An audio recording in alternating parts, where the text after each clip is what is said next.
নবীজি বলেন সায়াকুনু ফি আখিরি উম্মতি উনাস, আমার উম্মতের শেষ জামানায় এমন কিছু মানুষের আবির্ভাব ঘটবে, ইয়াতুনাকুম মিনাল আহাদিস মা লাম তাসমাউ আনতুম ওয়ালা আবাউকুম, যারা তোমাদেরকে এমন এমন হাদিস শোনাবে যা তোমরাও শোনো নাই, তোমাদের বাপ দাদা 14 গোষ্ঠীও শোনে নাই। নবীজি বলছেন এটা। শেষ জামানায় মানুষ তোমাদেরকে এমন হাদিস শোনাবে তোমরাও শোনো নাই, তোমাদের বাপ দাদারা শোনে নাই। ফাইয়াকুম ওয়া ইয়াহুম, নিজেরা বাঁচবা তাদেরকেও বাঁচাইবা, মানে নিজেরা বাঁচবা, পরিবার পরিজনকেও বাঁচাইবা, তাদের থেকে বেঁচে থাকবা। এই যে যারা এগুলো বলে, মুসলিম শরীফের 7 নম্বর হাদিস, ক্বালা রাসূলুল্লাহ সাল্লাল্লাহু আলাইহি ওয়াসাল্লাম, নবীজি বলেন ইয়াকুনু ফি আখিরিজ জামান দাজ্জালুনা কাজ্জাবুন, শেষ জামানায় দাজ্জালদের আবির্ভাব ঘটবে। ইয়াতুনাকুম মিনাল আহাদিসি মা লাম তাসমাউ আনতুম ওয়ালা আবাউকুম, যারা তোমাদেরকে এমন হাদিস শোনাবে যা তোমরাও শুনো নাই, তোমাদের বাপ দাদারাও শুনে নাই। ফাইয়াকুম ওয়া ইয়াহুম, তাদের থেকে তোমরা বাঁচবা। লা ইউদিল্লুনাকুম, তারা যেন তোমাদেরকে পথভ্রষ্ট করতে না পারে। ওয়ালা ইয়াফতিনুনাকুম, তারা যেন তোমাদেরকে ফিতনায় না ফালায়। উহুদের ময়দানে নবীর দান্দান মুবারক শহীদ হয় ওয়াইস আল করনি, যারে আপনারা ওসকুরুনি কন, কি কন ওসকুরুনি, তার নাম ওয়াইস আল করনি। এই ওয়াইস আল করনি শুইনা একটা দাঁত ভাঙছে, ভাঙার পর চিন্তা করছে না জানি কোন দাঁতটা ভাঙছে, নবী আর একটা ভাঙছে, আবার চিন্তা করে না জানি কোনটা, ভাঙতে ভাঙতে সবগুলা দাঁত ভেঙে ফেলছে। সুবহানাল্লাহ, টোটাল মিথ্যা কথা শুনছেন না অনেক জীবনে, না এটা সঠিক না, এটা তো শরীয়ত সমর্থন করে না, এই কাজ তো শরীয়ত সমর্থন করে না। ওয়াইসাল করনি অনেক বড় একজন বুজুর্গ, এত বড় একজন বুজুর্গ ব্যক্তি এই জাতীয় শরীয়ত বহির্ভূত কাজ করতে পারে না। কেন ওনার নামে এগুলা বানায় বলতে হবে? দেখছেন, এই ঘটনাটা না হইলে 500 ওয়াজে শুনছেন, আর কতদিন শুনবেন এগুলো? তাই বলছিলাম গান্ধীগি থেকে ওয়াজের মঞ্চ পবিত্র করতে হবে, এটা জরুরি, খুব জরুরি। আল্লাহ বা কবুল করেন। আল্লাহ যাদের বুঝ হইলে, বুঝ হওয়ার কথা, তাদেরকে আল্লাহ বুঝ দান করেন। আল্লাহুম্মা সাল্লি আলা মুহাম্মাদি ওয়া আলা আলি মুহাম্মাদ কামা সাল্লাইতা আলা ইব্রাহিম ওয়া আলা আলি ইব্রাহিম ইন্নাকা হামিদুম মাজিদ। আল্লাহুম্মা বারিক আলা মুহাম্মাদিন ওয়া আলা আলি মুহাম্মাদ কামা বারাকতা আলা ইব্রাহিম ওয়া আলা আলি ইব্রাহিম ইন্নাকা হামিদুম মাজিদ। সুবহানাকা লা ইলমা লানা ইল্লা মা আল্লামতানা ইন্নাকা আনতাল আলিমুল হাকীম। পোস্টার আচ্ছা ঠিক আছে।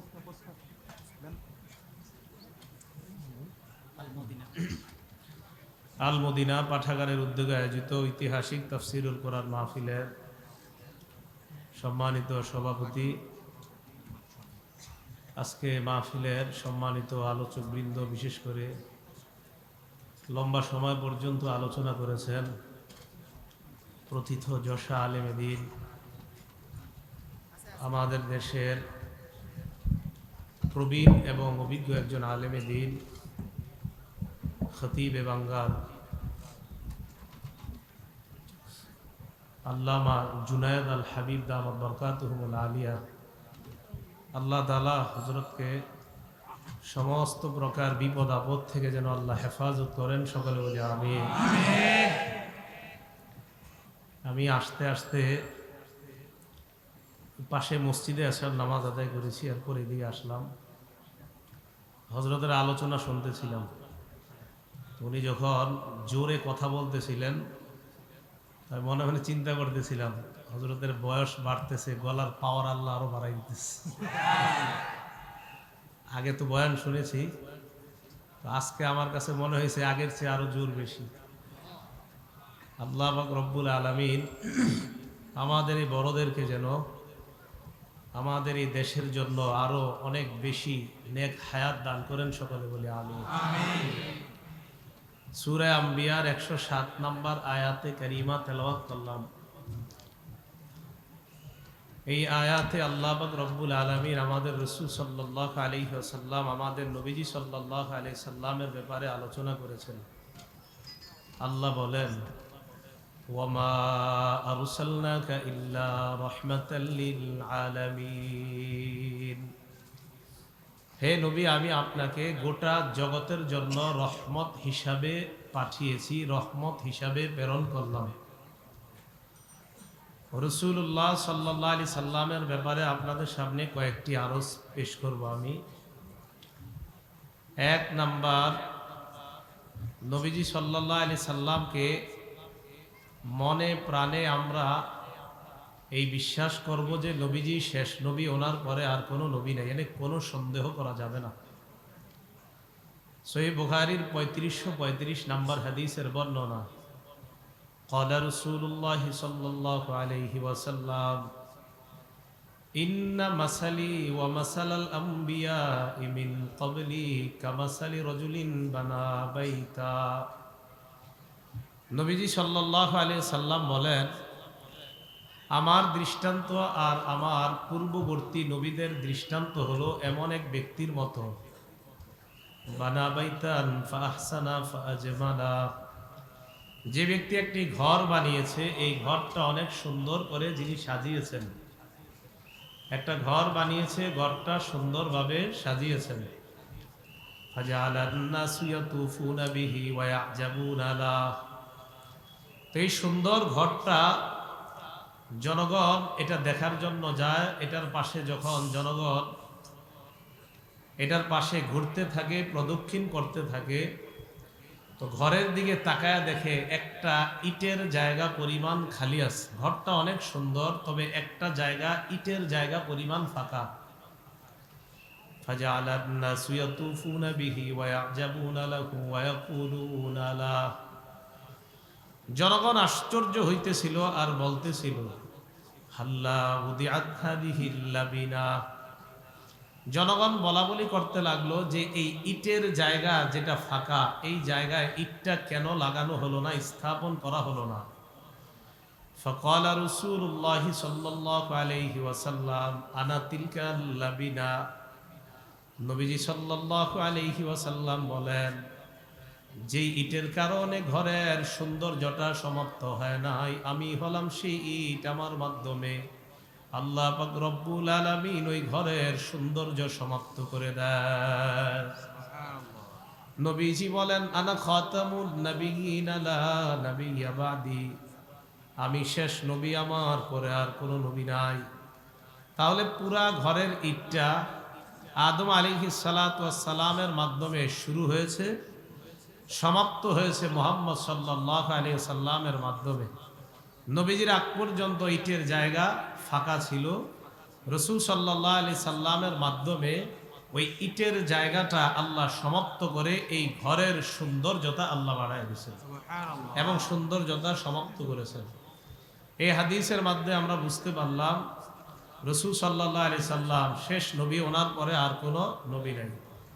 সূরা আহজাবে আল্লাহ পাক রব্বুল আলামিন বলেন, মা কানা মুহাম্মাদুন আবা আহাদিম মিন রিজালিকুম ওয়ালাকিন রাসূলুল্লাহ ওয়া খাতামান নাবিয়্যিন।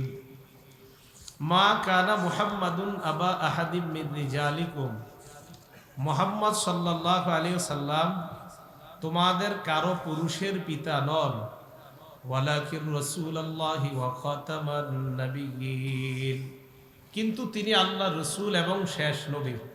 সূরা আহজাবের 40 নম্বর আয়াতে আল্লাহ বলেন, রাসূলুল্লাহ সাল্লাল্লাহু আলাইহি সাল্লাম শেষ নবী, ওনার পরে আর কোনো নবী নাই। তো আল্লাহ পাক রব্বুল আলামিন সূরা আম্বিয়ার 107 নম্বর আয়াতে বললেন, আমি আপনাকে গোটা জগতের জন্য রহমত হিসাবে প্রেরণ করলাম। এই আয়াতের ব্যাখ্যায় ইমাম তবারি রহমতুল্লাহ আলাই তাফসিরে তবারির 18 নম্বর খণ্ড 552 নম্বর পৃষ্ঠায় তিনি লেখেন, আন্নাল্লাহ আরসালা রাসূলাহু মুহাম্মাদান সাল্লাল্লাহু আলাইহি ওয়াসাল্লাম রাহমাতান লিজামিইল আলামি মুমিনিহিম ওয়া কাফিরিহিম। আল্লাহ পাক রব্বুল আলামিন রাসূলুল্লাহ সাল্লাল্লাহু আলাইহি ওয়াসাল্লামকে মুমিন এবং কাফের তথা গোটা জগতের জন্য রহমত হিসাবে পাঠিয়েছেন। আম্মা মুমিনিহিম ফাকাদ হাদাহুল্লাহু বিহি ওয়া আদখালাহু বিল ঈমানি বিহি আল জান্নাহ। ঈমানদারদের জন্য নবী রহমত এইভাবে আল্লাহ পাক রব্বুল আলামিন মুহাম্মদ সাল্লাল্লাহু আলাইহি সাল্লামের মাধ্যমে ঈমানদারদেরকে আল্লাহ হেদায়েত দিয়েছেন, আর নবীর কথা বিশ্বাস করার কারণে ঈমানদারদেরকে আল্লাহ জান্নাত দান করবেন। ওয়া আম্মা কাফিরিহিম ফাকাদ দাফা আনহু আজিলাল বালা। কাফেরদের জন্য রহমত এইভাবে আল্লাহ পাক রব্বুল আলামিন কাফেরদেরকে একবারে ধ্বংস করে দেন না, কাফেরদেরকে আল্লাহ নগদ শাস্তি দেন না, তাদের থেকে শাস্তি আল্লাহ মওকুফ করেন। কেন নগদ? কারণ নবীজি সাল্লাল্লাহু আলাইহি সাল্লাম কাফেরদের জন্য রহমত, এই কারণে কাফেরদেরকে নগদ আযাব দিয়ে আল্লাহ ধ্বংস করে দেন না। রাসূলুল্লাহ সাল্লাল্লাহু আলাইহি সাল্লাম পশু পাখির জন্য রহমত। সহিহ বুখারীর 6202 নম্বর হাদিসের বর্ণনা, عن أنس بن مالك رضي الله تعالى عنه قال كانت أم سليم رضي الله تعالى عنها في السقال। উম্মে সুলাইম রাদিয়াল্লাহু তাআলা আনহা একজন মহিলা সাহাবিয়া, মাল সামগ্রী বহনকারী একটা উটের মধ্যে তিনি আরোহণ করলেন। ওয়া আনজাশা গুলাবুন নবী সাল্লাল্লাহু আলাইহি ওয়াসাল্লাম ইয়াসুকু বিহিন্না। মালবাহী উটের উপর উম্মে সুলাইম রাদিয়াল্লাহু তাআলা আনহা যখন বসা রইলেন, নবীজির গোলাম আনজাশা রাদিয়াল্লাহু তাআলা আন এই মাল সামগ্রী বহনকারী উটগুলাকে উনি হাঁকিয়ে নিয়ে যাচ্ছিলেন। ফাকালা রাসূলুল্লাহ সাল্লাল্লাহু আলাইহি ওয়াসাল্লাম রুয়াইদাকা সাওকাকা বিল কওয়ারিদ। নবীজি সাল্লাল্লাহু আলাইহি সাল্লাম ওই আনজাশা, যিনি নবীজির গোলাম, তাকে বললেন, রুয়াইদাকা সাওকাকা বিল কওয়ারিদ, এই বোবা প্রাণীগুলার উপর একটু দয়া করবা। কাচের সামগ্রী বহন করছো এগুলার উপর, এইগুলাকে একটু আস্তে ধীরে হাঁকায় নিবা। তুমি যেইভাবে এইগুলাকে টানতেছ, কাচের সামগ্রী যদি পড়ে যায় এগুলা কষ্ট পাবে। নবীজি সাল্লাল্লাহু আলাইহি সাল্লাম উটের উপর কাচের সামগ্রী বহন করার পর এটাকে দ্রুত নিয়ে গেলে উটের কষ্ট হবে, তাই নবী দয়া পরবশ হয়ে এই কষ্ট যেন প্রাণীকে না দেয় আল্লাহ রাসূল নিষেধ করলেন। এই হাদিস দ্বারা বোঝা যায় রাসূল সাল্লাল্লাহু আলাইহি সাল্লাম পশু পাখি হাইওয়ান জানোয়ারের জন্য রহমত। আবু দাউদ শরীফের বর্ণনা 2548 নম্বর হাদিস। এই হাদিসের মধ্যে আসছে, মার রাসূলুল্লাহ সাল্লাল্লাহু আলাইহি ওয়াসাল্লাম বিবাইরিন লাহিকা যহরুহু বিবাতনিহি।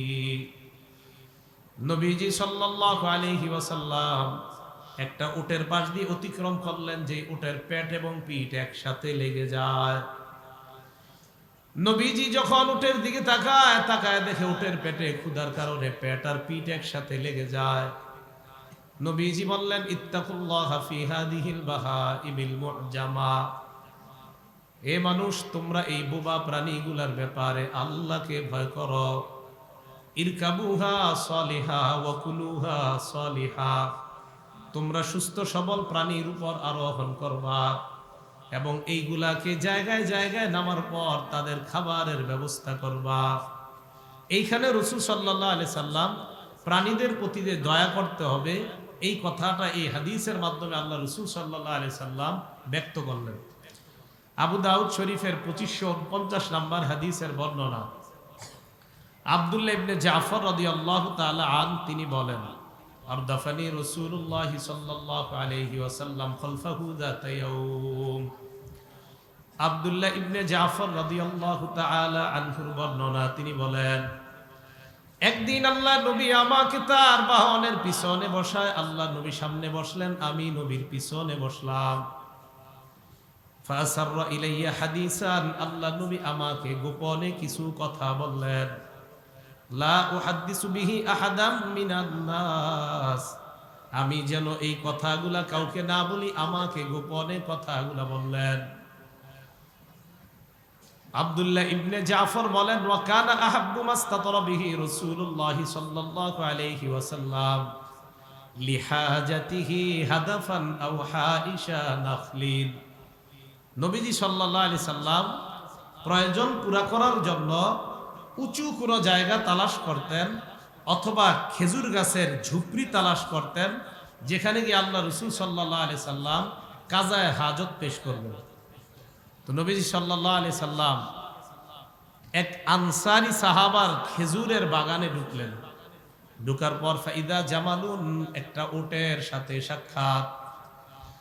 হাদিসের বর্ণনা, ফালাম্মা রাআন নবিয়্য সাল্লাল্লাহু আলাইহি ওয়াসাল্লাম, উট যখন আল্লাহ নবীর দিকে তাকায়, হান্না ওয়া যারাফাত আইনা, উট আল্লাহ নবীর দিকে তাকায়, তাকানোর পর চোখের পানি ছেড়ে কান্না করা শুরু করে দেয়। নবীজি উটের কাছে যায়, যাওয়ার পর ফামাসাহা জিফরা, উটের এই জায়গায় আল্লাহ রাসূল হাত রাখলেন, রাখার পর এইভাবে মুছা লাগলেন। আল্লাহ নবী যখন উটের উপর হাত রেখে মুছে দিলেন, উটের কান্না থেমে যায়। নবীজি বললেন, মান রব্বু হাদাল জামাল, এই উটের মালিককে। আউলিমান হাদাল জামাল, এই উটটা কার? ফাজা ফাতাম মিনাল আনসার, এক আনসারি যুবক আল্লাহ রাসূলের সামনে আসলেন। আসার পর বললেন, ইয়া রাসূলুল্লাহ, এই উটটা আমার। নবীজি বললেন, আফালা তাত্তাকিল্লাহ ফি হাদিহিল বাহিমাতিল্লাতি মাল্লাকাকাল্লাহু ইয়াহা, এই উটের ব্যাপারে কি তুমি আল্লাহকে ভয় করো না? যে আল্লাহ তোমাকে এই উটের মালিক বানিয়েছে, এই উটের ব্যাপারে তুমি কি আল্লাহকে ভয় করো না? তো সাহাবী বুঝতেছে না, নবীজি আমাকে শাসন করতেছেন কেন? নবীজি বললেন, ইন্নাহু কদ শাকা ইলাইয়া আন্নাকা তুজিউহু ওয়া তুযইবু, ওট আমার কাছে অভিযোগ করছে তুমি নাকি তাকে ক্ষুধার্ত রাখো এবং তাকে ক্ষুধার্ত রেখে তুমি কষ্ট দাও। এই অভিযোগ ওট আমার কাছে করছে। রাসূলুল্লাহ সাল্লাল্লাহু আলাইহি সাল্লাম বললেন, একটা ওটকে তুমি কষ্ট দিবা, এই কষ্ট দেওয়াটা যে ওটের মালিক আল্লাহ তোমাকে বানাইলেন, এই আল্লাহ এটা চান না যে একটা ওটকে তুমি না খাওয়ায়া কষ্ট দিবা। এই হাদিসের মধ্যে নবীজি সাল্লাল্লাহু আলাইহি সাল্লাম প্রাণীদের প্রতি কি পরিমাণ দয়া আর মায়া এই হাদিসের মধ্যে ফুটে ওঠে। আবু দাউদ শরীফের 2450 নাম্বার হাদিসের বর্ণনা। বিসমিল্লাহ।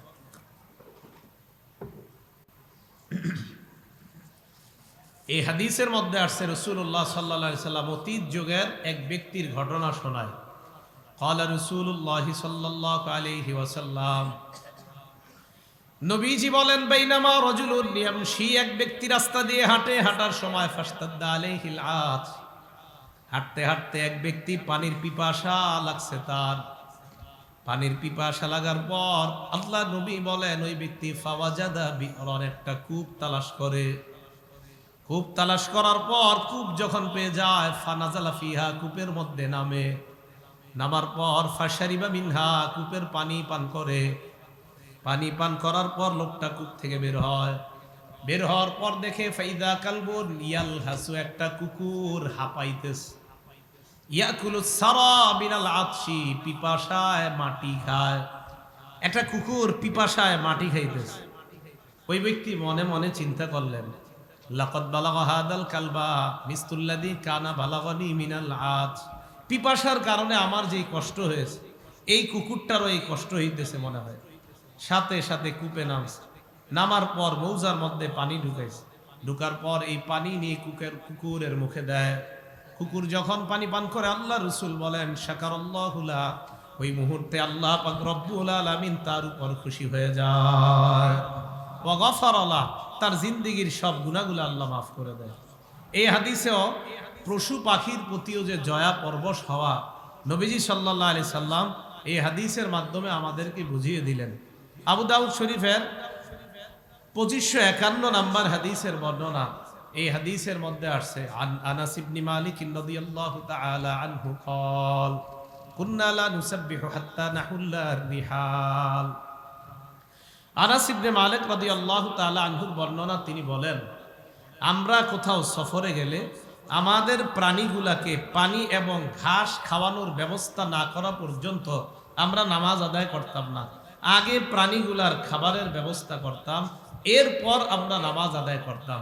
এই হাদিসের মাধ্যমে বোঝা যায় নবীজির সাহাবারা তারাও প্রাণীদের প্রতি দয়া করতেন।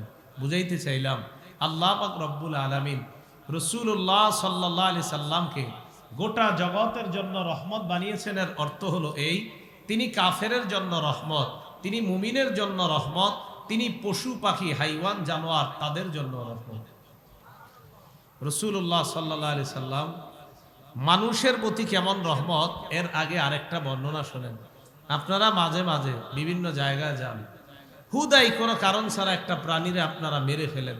এটা চড়ুই পাখিও হতে পারে।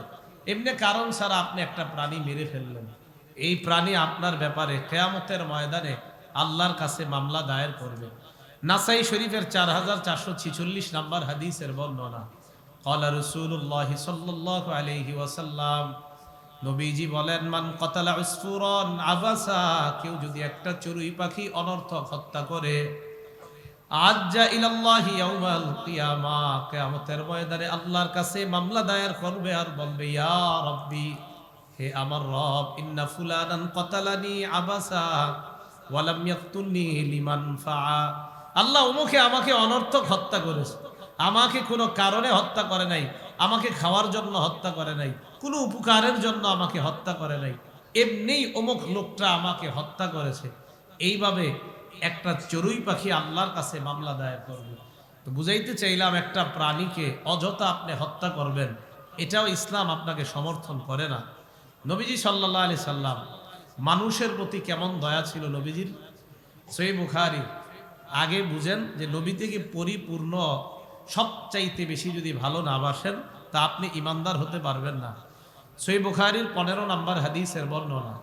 ক্বালা রাসূলুল্লাহ সাল্লাল্লাহু আলাইহি ওয়াসাল্লাম, নবীজি বলেন, লা ইউমিনু আহাদুকুম হাত্তা আকুনা আহাব্বা ইলাইহি, তোমাদের কেউ ততক্ষণ পরিপূর্ণ ইমানদার হতে পারবা না, হাত্তা আকুনা আহাব্বা ইলাইহি মিন ওয়ালিদিহি ওয়া ওয়ালাদিহি ওয়ান নাসি আজমাইন, যতক্ষণ আমি নবী তোমার কাছে, তোমার মা বাবা, আত্মীয় স্বজন, ভাই বোন, গোটা জগতের সবার চাইতে আমি নবী যদি প্রিয় না হই, ততক্ষণ পর্যন্ত তোমরা ইমানদার হতে পারবা না।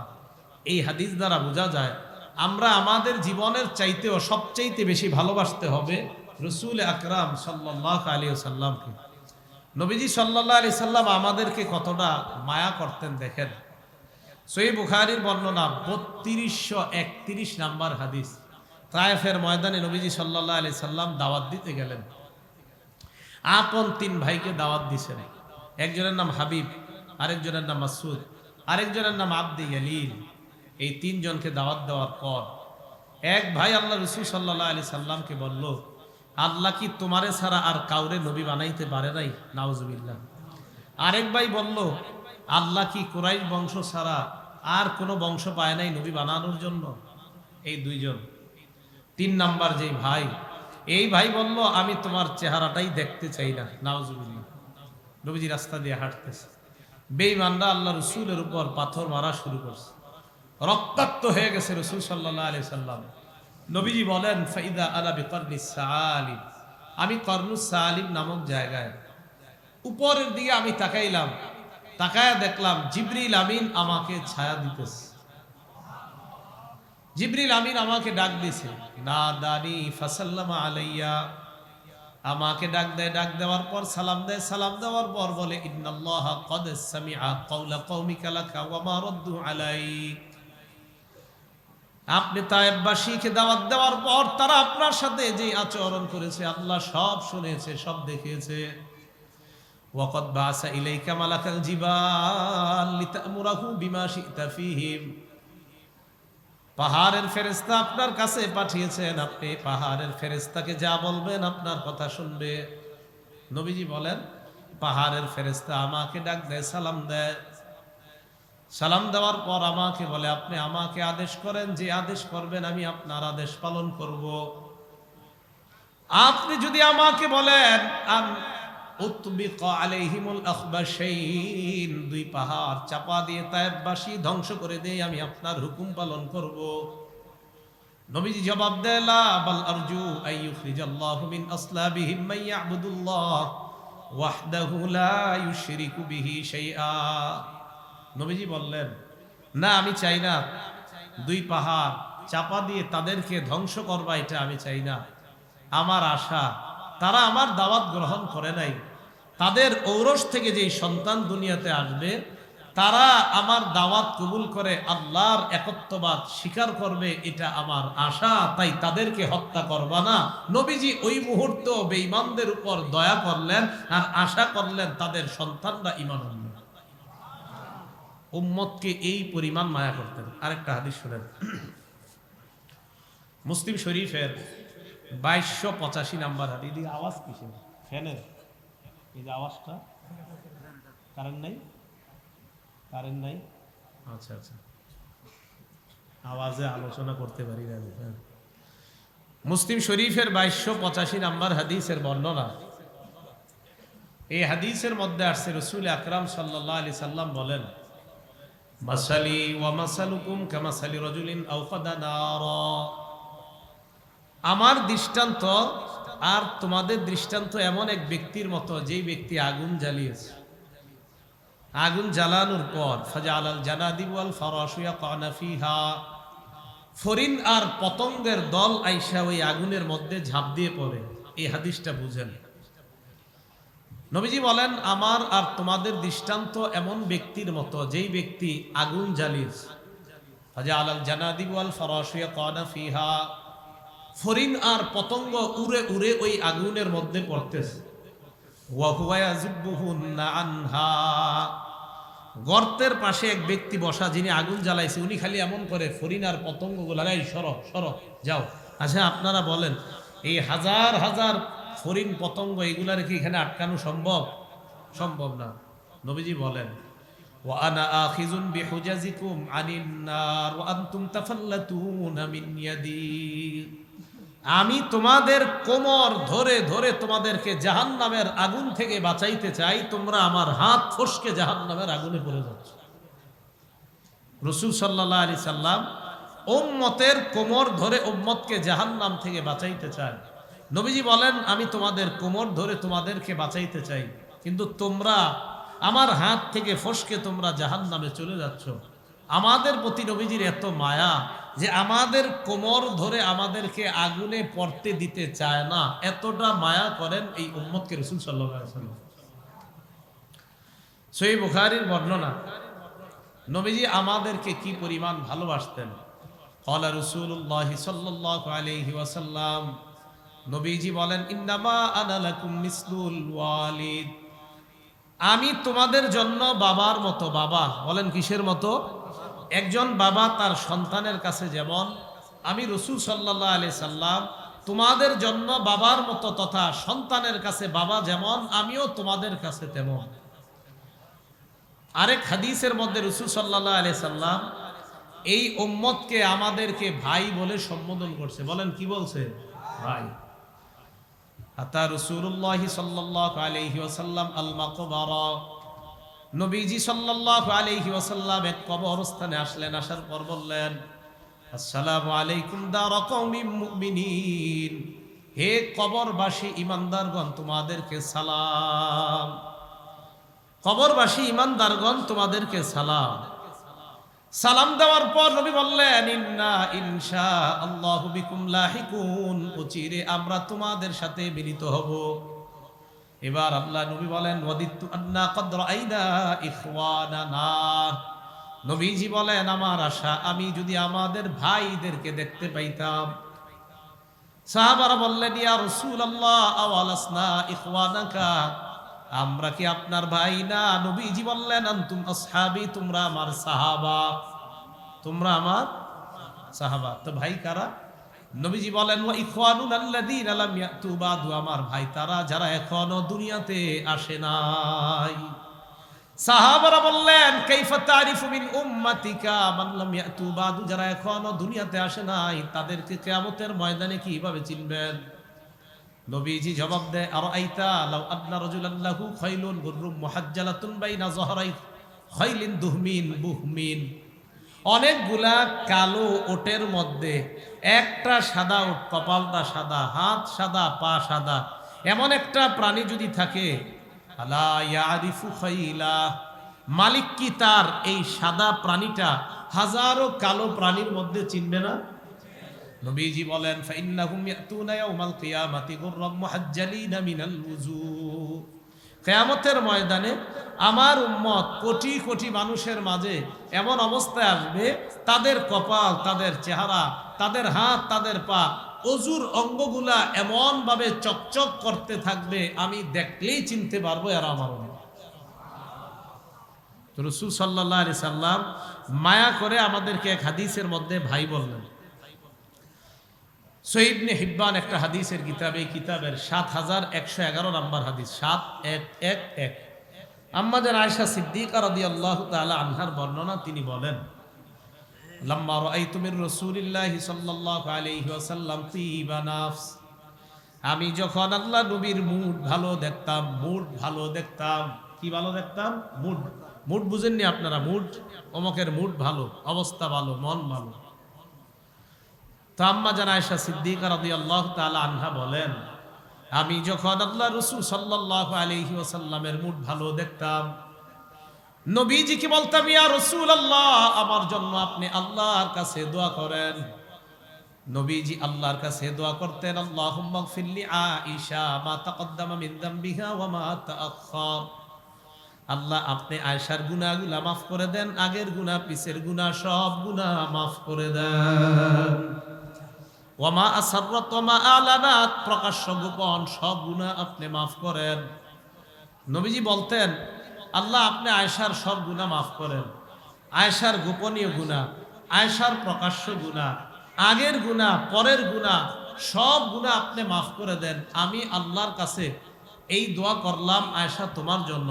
তো আম্মাজান আয়েশা সিদ্দিকা রাদিয়াল্লাহু তাআলা আনহা নবীজির এই দোয়া যখন শুনতেন, শোনার পর দহিকাত আয়েশা সিদ্দিকা রাদিয়াল্লাহু তাআলা আনহা হাসি শুরু করতেন। হাসতে হাসতে হাত্তা সাকাতা রাসুহা, ওনার মাথাটা হাসতে হাসতে কোলের উপর পড়ে যাইত, খুশিতে এই পরিমাণ উনি হাসতেন।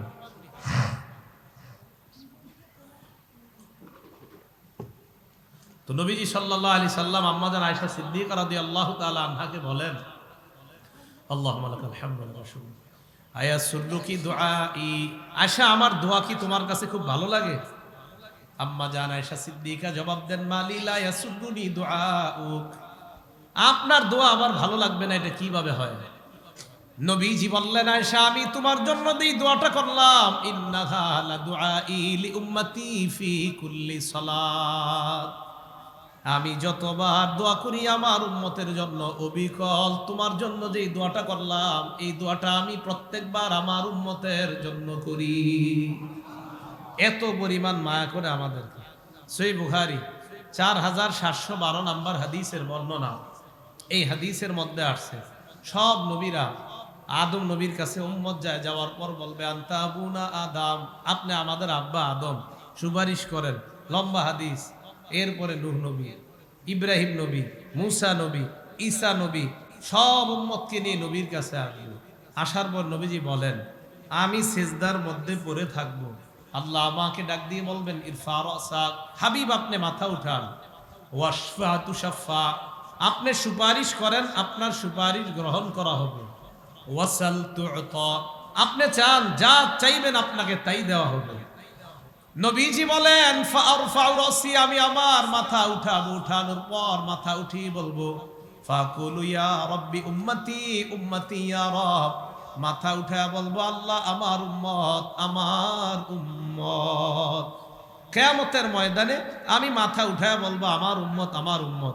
দুনিয়াতে একটা দোয়াতে ভুলে নাই, কিয়ামতের ময়দানেও মাথা উঠিয়ে রাসূল সাল্লাল্লাহু আলাইহি সাল্লাম আমাদেরকে ভুলবে না, এই পরিমাণ মায়া মহব্বত করতেন।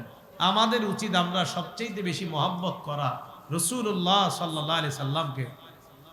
ওমর ফারুক রাদিয়াল্লাহু তাআলা আনহু, সহিহ বুখারীর 6632 নম্বর হাদিসের বর্ণনা, আন আব্দুল্লাহ ইবনে হিশাম রাদিয়াল্লাহু তাআলা আনহু قال, আব্দুল্লাহ ইবনে হিশাম রাদিয়াল্লাহু তাআলা আনহুর বর্ণনা, কুন্না মা রাসূলিল্লাহি সাল্লাল্লাহু আলাইহি ওয়াসাল্লাম ফি সাফার, এক সফরের মধ্যে আমরা আল্লাহর নবীর সাথে ছিলাম।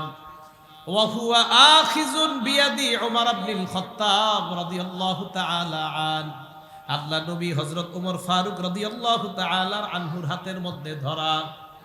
ওমর ফারুক নবীকে বললেন, ওয়াল্লাহি লা আনতা আহাব্বু ইলাইয়া মিন কুল্লি শাইইন ইল্লা মিন নাফসি, আল্লাহর কসম আপনি আমার কাছে পুরা দুনিয়ার সবচাইতে বেশি প্রিয়, এই পৃথিবীর সবচাইতে বেশি ভালোবাসি আমি আপনাকে, তবে আমার জীবনের চাইতে বেশি না। নবীজি বললেন, ওমর শোনো, হাত্তা আকুনা আহাব্বা ইলাইকা মিন নাফসিক, লা ওয়াল্লাযী নাফসি বিয়াদিহি হাত্তা আকুনা আহাব্বা ইলাইকা মিন নাফসিক, আল্লাহর কসম তোমার কাছে যদি আমি তোমার জীবনের চাইতে বেশি প্রিয় না হই, তুমি ততক্ষণ পর্যন্ত পরিপূর্ণ ঈমানদার হতে পারবা না। হযরত ওমর ফারুক বললেন, আল আন আনতা, নবীজি বললেন, আল আন আনতা ইয়া ওমর, ওমর এখন তুমি পরিপূর্ণ মুসলমান হয়েছো, পরিপূর্ণ মুমিন হয়েছো। তাহলে আমরা নবীজির সাথে জান্নাতে আশেপাশে থাকতে চাই না সবাই? তাহলে নবীজিকে মহব্বত করতে হবে। মুসলিম শরীফের 2640 নম্বর হাদিসের বর্ণনা, মাদ্রাসার পাঠ্যপুস্তক অনুসারে সিরিয়ালটা, মোট হাদিস সংখ্যা হবে 3033টা। এই হাদিসের মধ্যে আসছে, ক্বালা রাসূলুল্লাহ সাল্লাল্লাহু আলাইহি ওয়াসাল্লাম, নবীজি বলেন, আল মারউ মা মান আহাব্বা, যে যাকে মহব্বত করবে তার সাথেই তার হাসর হবে।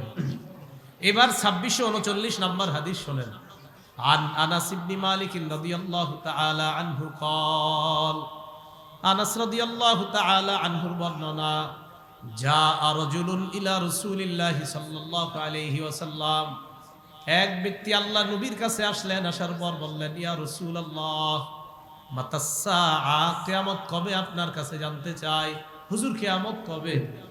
নবীজি বললেন, ওমা আদাত লাহা, কিয়ামতের জন্য কি প্রস্তুতি নিয়েছ?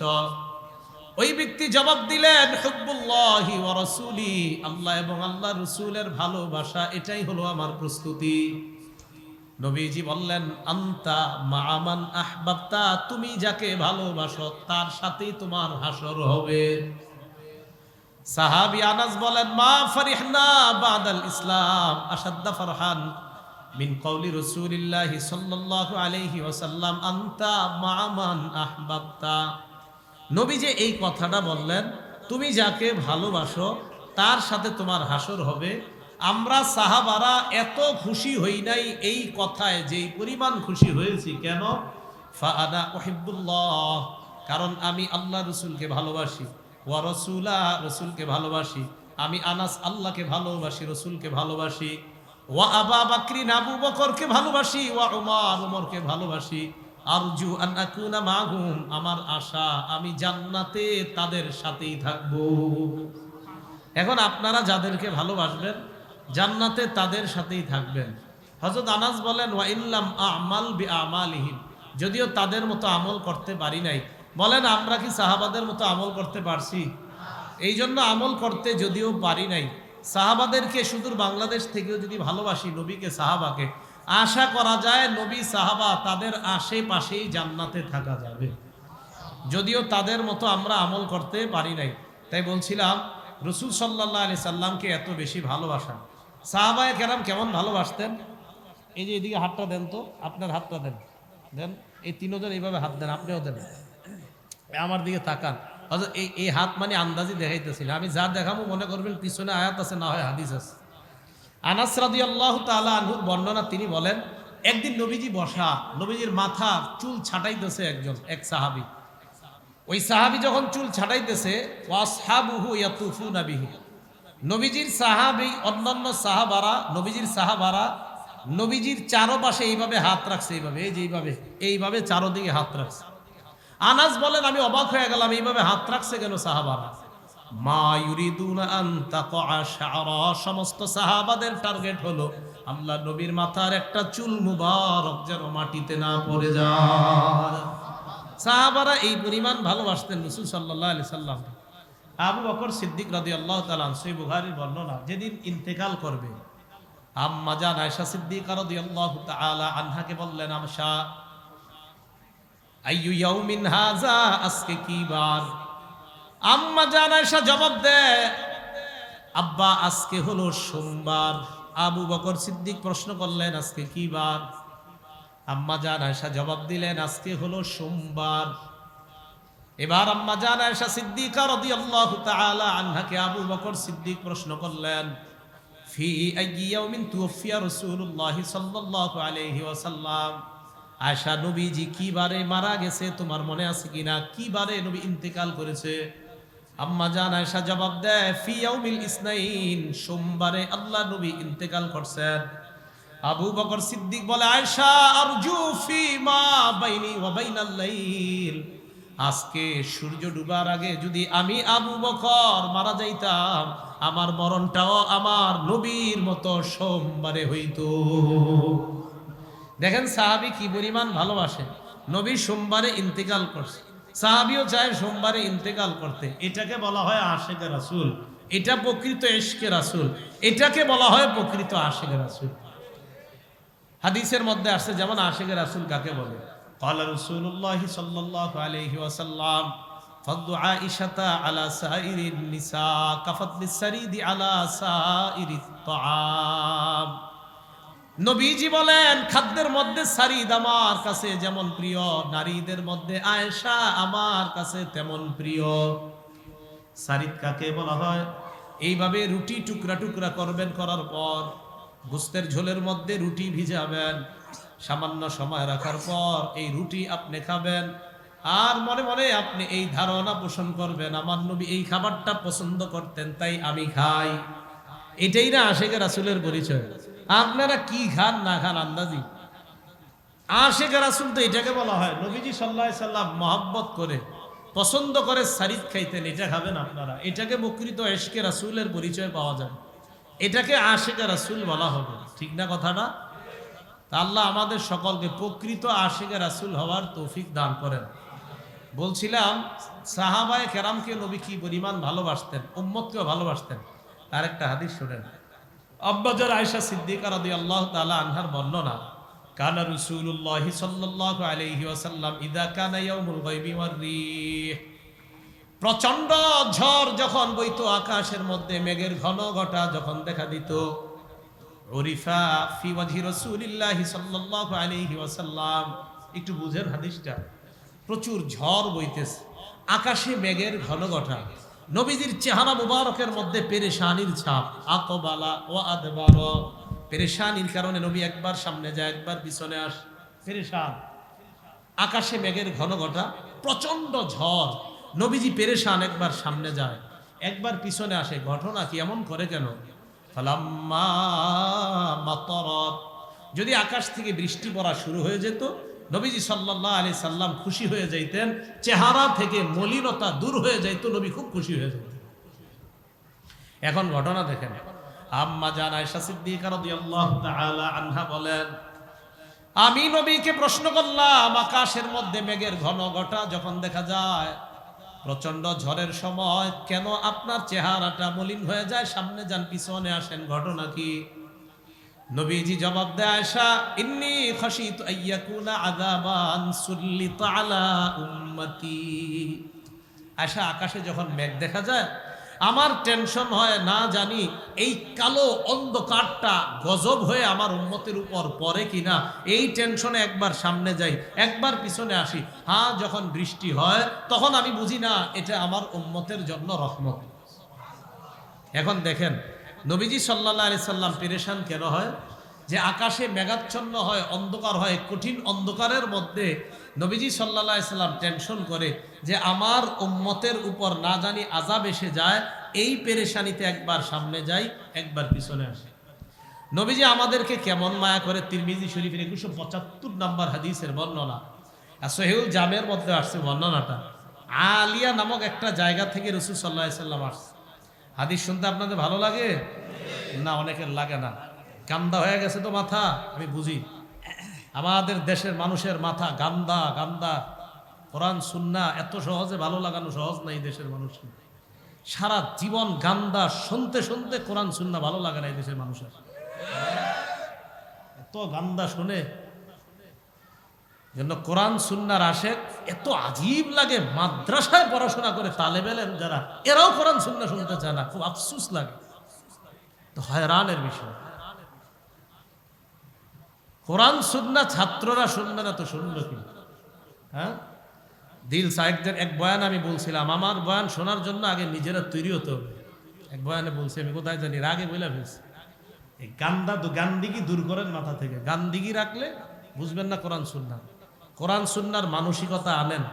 কোরআন সুন্নাহ নূর, কোরআন সুন্নাহ আলো। এর বাহিরে যা হবে সব ধোঁয়া। কান সুখ হবে, দিলের সুখ কোনোদিনও হবে না। মাথায় রাখবেন,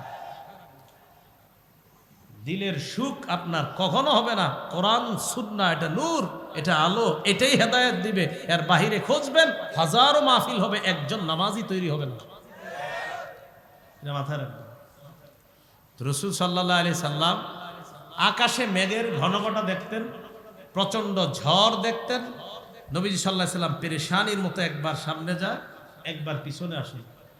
আম্মা জান আয়েশা সিদ্দিকা রাদিয়াল্লাহু তাআলা আনহা প্রশ্ন করলেন, তো নবীজি বলে, আমার টেনশন হয়, না জানি এটা গজব হিসাবে এই উম্মতের উপর এসে যায়, তাই আমি কি করি আয়েশা, যখন বৃষ্টি দেখি তখন আমি বুঝি যে এটা গজব না, এটা উম্মতের জন্য রহমত। তো বলছিলাম, নবীজি সাল্লাল্লাহু আলাইহি সাল্লাম একদিন আলিয়া নামক জায়গা থেকে নবীজি আসছেন। আসার পর মাররা বি মসজিদি বনি মুআবিয়া, বনি মুআবিয়ার একটা মসজিদ আছে, এই মসজিদের পাশ দিয়ে অতিক্রম করলেন। ফাদাখালাল মসজিদা, মসজিদে প্রবেশ করলেন। ফারাকা ফিহি রাকাতাইন, 2 রাকাত নামাজ পড়লেন। ওয়া সাল্লাইনা মাআহু, আমরা নবীর সাথে নামাজ আদায় করলাম। ওয়া দাআ রাব্বাহু তাবিলা, নবী লম্বা সময় ধরে আল্লাহর কাছে দোয়া করলেন। নবীজি যখন আমাদের কাছে আসলেন, আমরা প্রশ্ন করলাম, ইয়া রাসূলুল্লাহ, এত লম্বা সময় ধরে আল্লাহর কাছে দোয়া করলেন? নবীজি বলেন, সাআলতু রাব্বি সালাসা, 3টা জিনিস আল্লাহর কাছে চাইলাম। আতানি সিনতাইন, 2টা আমার দোয়া অলরেডি কবুল করে ফেলেছেন আল্লাহ। আমি দোয়াতে 3টা জিনিস বলছি, ফাআতানি সিনতাইন, 2টা কবুল হয়ে গেছে। ওয়া মানাআনি ওয়াহিদা, 1টা কবুল হয় নাই। 2টা কবুল হয়েছে, 1টা কবুল হয় নাই। এবার নবীজি সাল্লাল্লাহু আলাইহি সাল্লাম বলেন, সালতু রব্বি আল্লাহ ইহলিকা উম্মতি বিসানা। এই গুরুত্বপূর্ণ কথা দেখেন, সালতু রব্বি আল্লাহ ইহলিকা উম্মতি বিসানা, আমি আল্লাহর কাছে দোয়া করলাম, আল্লাহ আমার উম্মতকে যেন আল্লাহ দুর্ভিক্ষে সমূলে ধ্বংস করে না দেয়। কি ভিক্ষে? আমাদের দেশে এখন কি স্লোগান প্রতিদিন? হ্যাঁ, নবীজি বলেন, আমি আল্লাহর কাছে দোয়া করলাম, আল্লাহ যেন আমার উম্মতকে দুর্ভিক্ষে সমূলে ধ্বংস করে না দেয়। এজন্য দুর্ভিক্ষ যদি এসেও যায়, এ কথা আপনি নিশ্চিত জানবেন, এই উম্মত সমূলে দুর্ভিক্ষে ধ্বংস হবে না, কারণ আল্লাহর কাছে নবী এই দোয়া কবুল করাইছেন। 2 নাম্বার দোয়া করলাম, সাআলতু রাব্বি আল্লাহ ইহলিকা উম্মতি বিল গরাক, আমি আল্লাহর কাছে বললাম, আল্লাহ আমার উম্মতকে যেন ডুবিয়ে একবারে ধ্বংস করে না দেয়। ফাআতানি, নবী আমার বলেন, আমি আল্লাহর কাছে যখন দ্বিতীয় দোয়াটা করলাম, আল্লাহ আমার দোয়া কবুল করেছেন, আমার উম্মত একবারে ডুবে সবাই মারা যাবে না। এরপর আল্লাহর কাছে দোয়া করলাম, সাআলতু রাব্বি আল্লাহ ইয়াজআলা বাসাহুম বাইনাহুম, আমি দোয়া করলাম, আল্লাহ আমার উম্মত একদল আরেক দলের সাথে যেন ঝগড়া না করে, যুদ্ধ না লাগে। মানাআনি, এই দোয়া আমার কবুল হয় নাই। এই জন্য কয়েকদিন পর পর দেশে দেশে যুদ্ধ লাগে, কারণ যুদ্ধ যে লাগবে না, এই দোয়া, যুদ্ধ যে লাগবে না, এটা তো নবীজি সাল্লাল্লাহু আলাইহি ওয়াসাল্লাম আল্লাহরে বলছে, আল্লাহ আমার উম্মত যেন যুদ্ধ না করে, একদল আরেকজনের সাথে যুদ্ধে জড়িয়ে না পড়ে। এই জন্য আল্লাহ এই দোয়াটা কবুল করে নাই বলে কিছুদিন পর পর বিভিন্ন দেশে যুদ্ধ হয়, রাশিয়া, ইউক্রেন, আরো কত কত দেশ যুদ্ধ লাগতেছে না। এ কেন? কারণ এই দোয়াটা আল্লাহ কবুল করে নাই। তো বলছিলাম, রাসূল সাল্লাল্লাহু আলাইহি সাল্লামকে সবচেয়ে বেশি মহব্বত করা। শেষ নিবেদন আপনাদের প্রতি, বিসমিল্লাহ। নবীজিকে মহব্বত করতে চান সবাই? আমার একটা আবদার থাকবে আপনাদের, চট্টগ্রাম তো আমি আসলে বেশি আসি নাই, আজকে প্রথম মনে হয় দিকে। একটা আবদার থাকবে, নবীজিকে মহব্বত করবেন যারা যারা করি মহব্বত, নবীজির শান সবচেয়ে পবিত্র কিনা এটা স্বীকার করেন কিনা বলেন। নবীর শান সবচেয়ে সবচেয়ে শ্রেষ্ঠ, সবচেয়ে পবিত্র, এই কথা নিশ্চিত। এই পবিত্র শানের ব্যাপারে কোনো অপবিত্র কথা বলবো না, কোনো অপবিত্র কথা শুনবো না। বলেন কি বললাম? পবিত্র শানের ব্যাপারে কোনো অপবিত্র কথা বলবো না, কোনো অপবিত্র কথা শুনবো না। এটা রাজি আছেন? তাহলে এবার বুঝায় বলি, এই পবিত্র শানের ব্যাপারে কোনো মিথ্যা কথা বলে মানুষের বাহবা কুড়াবো না, কারণ তিনি পবিত্র, তিনি সবচেয়ে সুন্দর, তিনি সবচেয়ে পবিত্র। তার ব্যাপারে কোনো রকমের মিথ্যা বলে মানুষের বাহবা কুড়াবো না এবং মিথ্যা বলবো না। পবিত্র শানে পবিত্র কথা বলতে হবে, সারা জীবন মনে রাখবেন। সহিহ বুখারী 109 নম্বর হাদিস, ক্বালা রাসূলুল্লাহি সাল্লাল্লাহু আলাইহি ওয়াসাল্লাম, নবীজি বলেন, মাইয়াকুল আলাইয়া মা লাম আকুল, আমি যা বলি নাই আমার নাম নিয়ে যদি এমন কথা কেউ বলে, ফাল্যাতাবাওয়া মাকআদাহু মিনান নার, সে যেন তার ঠিকানা জাহান্নামে বানায় নেয়, সে যেন তার ঠিকানা জাহান্নামে বানায় নেয়।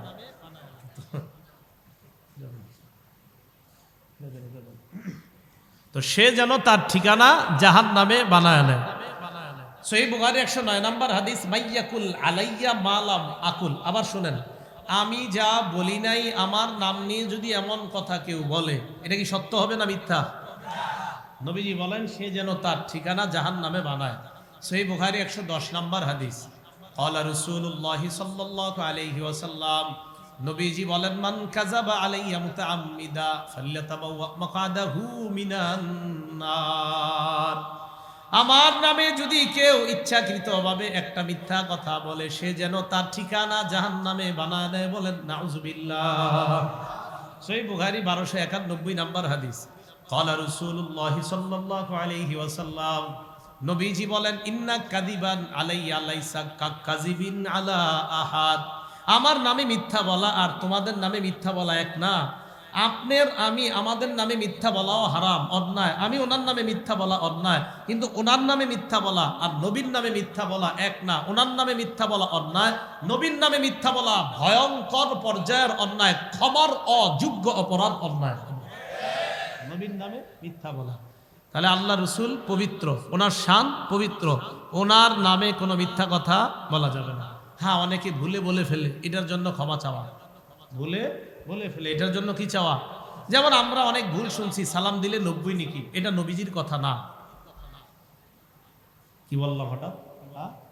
সালাম দিলে কয় নাকি, এটা নবীজির কথা না। সালামের সর্বোচ্চ 40 নেকি পর্যন্ত পাবেন, সহিহ বর্ণনায় 30 নেকি পাবেন, একটা দুর্বল বর্ণনায়, শিথিল বর্ণনায় 40 নেকি পাবেন, এতটুকু। কিন্তু সালাম দিলে 90, হয়তো কারো মুখ দিয়ে কথাটা বের হয়ে গেছে, এরপর এটা সমাজে প্রসিদ্ধ হয়ে গেছে। তো যাই হোক, এটা নবীজি সাল্লাল্লাহু আলাইহি সাল্লামের বক্তব্য হিসাবে এটাকে বিশ্বাস করবেন না। হ্যাঁ, এটা নবীজি বলে নাই, হ্যাঁ আমি সত্যি বলছি নবীজি এটা বলে নাই। তো এই জন্য বুঝাইতে চাইলাম, রাসূল সাল্লাল্লাহু আলাইহি সাল্লামের নামে কোনো কথা আমাদের মধ্যে ছড়িয়ে যাওয়াটা, এটা যেন যখন ছড়িয়ে যায় তখন আলেমরা বলে দেওয়ার পর এটা শুধরায় নেওয়া, যে হ্যাঁ আসলে এতদিন ভুল জানছি, বাস এখন সঠিকটা জেনে নিলাম। ঠিক না কথাটা? এই জন্য মনে রাখবেন, ভুল কোনো সময় জানার পর সঠিক জিনিসের উপর আমল করার নাম প্রকৃত মুসলমানের পরিচয়। কিন্তু আপনাকে ভুল ধরিয়ে দেওয়ার পর যদি আপনি বলেন না আমারটা ভুল না, বরং আপনার বলাটা ভুল, এটা তো আপনার সঠিক হলো না। ভুল জানার পর ভুল স্বীকার করে নেওয়া। তাহলে নবীজির নামে কোনো কি বলা যাবে না, মিথ্যা কথা বলা যাবে না। যেমন মনে করেন মসজিদের মধ্যে কেউ কথা বলছে, কথা বলার পর একজন বলল যে তুমি কথা বলবা না, তুমি যদি কথা বলো ফেরেশতা তোমাকে বলে, কি বলে, ইয়া ওয়ালিয়াল্লাহ উসকুত, হে আল্লাহর বান্দা তুমি চুপ করো। চুপ যদি না করেন, এরপরে ফেরেশতা বলে, ইয়া আব্দুল্লাহ উসকুত, হে আল্লাহর বান্দা তুমি চুপ করো। এরপরে যদি চুপ না করেন, ফেরেশতা বলে, ইয়া আদুওয়াল্লাহ উসকুত, হে আল্লাহর শত্রু তুই চুপ কর। টোটাল মিথ্যা কথা, এটা নবীজি বলে নাই। এটা কে বলে নাই? আমি সত্যি বলছি, এটা নবীজি বলে নাই। এটা নবীজি সাল্লাল্লাহু আলাইহি ওয়াসাল্লাম কোথাও থেকে দেখাইতে পারবেন না। আমি বলছি তো, দেখান, আজকে দেখাই দেন, আমি মেনে নিয়ে চলে যাব। এই কথা না বলা, এটা রাসূল সাল্লাল্লাহু আলাইহি ওয়াসাল্লামের বাণী। এটা কেউ যদি বইলা থাকে ওনার নাম বলেন, এটা নবীজি বলে নাই। তো নবীজির নামে কোনো মিথ্যা কথা এগুলো আমাদের মসজিদে যেন লেখাও না থাকে, কোনো দেয়ালেও যেন লেখা না থাকে। এই জন্য খুব সাবধান, খুব সতর্কতা অবলম্বন করা। মান আমিলা বিমা আলিমা ওয়ারাসাহুল্লাহু ইলমা মা লাম ইয়ালাম, কেউ জানা জিনিসের উপর আমল করলে আল্লাহ তাকে অজানা জিনিসের জ্ঞান দান করে। কি দান করে? অজানা জিনিসের। অনেকে সুবহানাল্লাহ বলছেন, এটা নবীজির বক্তব্য না। দেখছেন, এটাতে এই শুই না আগে অতীতে কত সুবহানাল্লাহ বলছেন, এটা নবীজির বক্তব্য না। ভাই আমি বুঝাইতে চাইতেছি, আল্লাহ রসুল যা বলে নাই ওনার নামে তা বলা যাবে না। আল্লাহ রসুল পবিত্র, উনি সবচেয়ে পবিত্র, ওনার শান পবিত্র। এই পবিত্র শানের ব্যাপারে একটা মিথ্যা কথা বলা যাবে না। এই কথাটা মাথায় রাখবেন। এরকম আরো আমি অনেকগুলা শোনাইতে পারি, যেগুলা শুই না আপনারা এত জোরে সুবহানাল্লাহ বলবেন যে আমার বিশুদ্ধ বর্ণনা শুই না এত জোরে সুবহানাল্লাহ বলেন নাই, যিনি নবী বলে নাই এগুলা শোনাইলে এত জোরে সুবহানাল্লাহ অতীতে বলছেন এবং বলবেন। তাহলে আর কতদিন, আর কতদিন? আল্লাহ হেফাজত করেন। মুসলিম শরীফ খুলবেন, খোলার পরেই প্রথম হাদিস ক্বালা রাসূলুল্লাহ সাল্লাল্লাহু আলাইহি সাল্লাম, একদম খুইলেই প্রথম হাদিস। নবীজি বলেন লা তাকযিবু আলাইয়া, আমার নামে মিথ্যা বলবা না। ফাইন্নাহু মান ইয়াকযিব আলাইয়া ইয়ালিজিন নার, আমার নামে যে মিথ্যা বলে সে সোজা জাহান্নামে যাবে। মুসলিম শরীফ হাদিস নাম্বার 5। বক্তব্যের ছেলেরাও পারে। কাফা বিল মারই কাযিবান আইয়ু হাদিসা বিকুল্লি মা সামিআ, যা শুনলেন তা বলে দিলেন মিথ্যাবাদী হওয়ার জন্য যথেষ্ট। মুসলিম শরীফ হাদিস নাম্বার 6। ক্বালা রাসূলুল্লাহ সাল্লাল্লাহু আলাইহি ওয়াসাল্লাম, নবীজি বলেন সায়াকুনু ফি আখিরি উম্মতি উনাস, আমার উম্মতের শেষ জামানায় এমন কিছু মানুষের আবির্ভাব ঘটবে। ইয়াতুনাকুম মিনাল আহাদিস মা লাম তাসমাউ আনতুম ওয়ালা আবাউকুম, যারা তোমাদেরকে এমন এমন হাদিস শোনাবে যা তোমরাও শোনো নাই, তোমাদের বাপ দাদা 14 গোষ্ঠীও শোনে নাই। নবীজি বলছেন এটা। শেষ জামানায় মানুষ তোমাদেরকে এমন হাদিস শোনাবে তোমরাও শোনো নাই, তোমাদের বাপ দাদারা শোনে নাই। ফাইয়াকুম ওয়া ইয়াহুম, নিজেরা বাঁচবা তাদেরকেও বাঁচাইবা, মানে নিজেরা বাঁচবা পরিবার পরিজনকেও বাঁচাইবা, তাদের থেকে বেঁচে থাকবা। এই যে যারা এগুলো বলে, মুসলিম শরীফের 7 নম্বর হাদিস ক্বালা রাসূলুল্লাহ সাল্লাল্লাহু আলাইহি ওয়াসাল্লাম, নবীজি বলেন ইয়াকুনু ফি আখিরিজ জামান দাজ্জালুনা কাজ্জাবুন, শেষ জামানায় মিথ্যাবাদী দাজ্জালদের আবির্ভাব ঘটবে। ইয়াতুনাকুম মিনাল আহাদিসি মা লাম তাসমাউ আনতুম ওয়ালা আবাউকুম, যারা তোমাদেরকে এমন হাদিস শোনাবে যা তোমরাও শুনো নাই, তোমাদের বাপ দাদারাও শুনে নাই। ফাইয়াকুম ওয়া ইয়াহুম, তাদের থেকে তোমরা বাঁচবা। লা ইউদিল্লুনাকুম, তারা যেন তোমাদেরকে পথভ্রষ্ট করতে না পারে। ওয়ালা ইয়াফতিনুনাকুম, তারা যেন তোমাদেরকে ফিতনায় না ফালায়।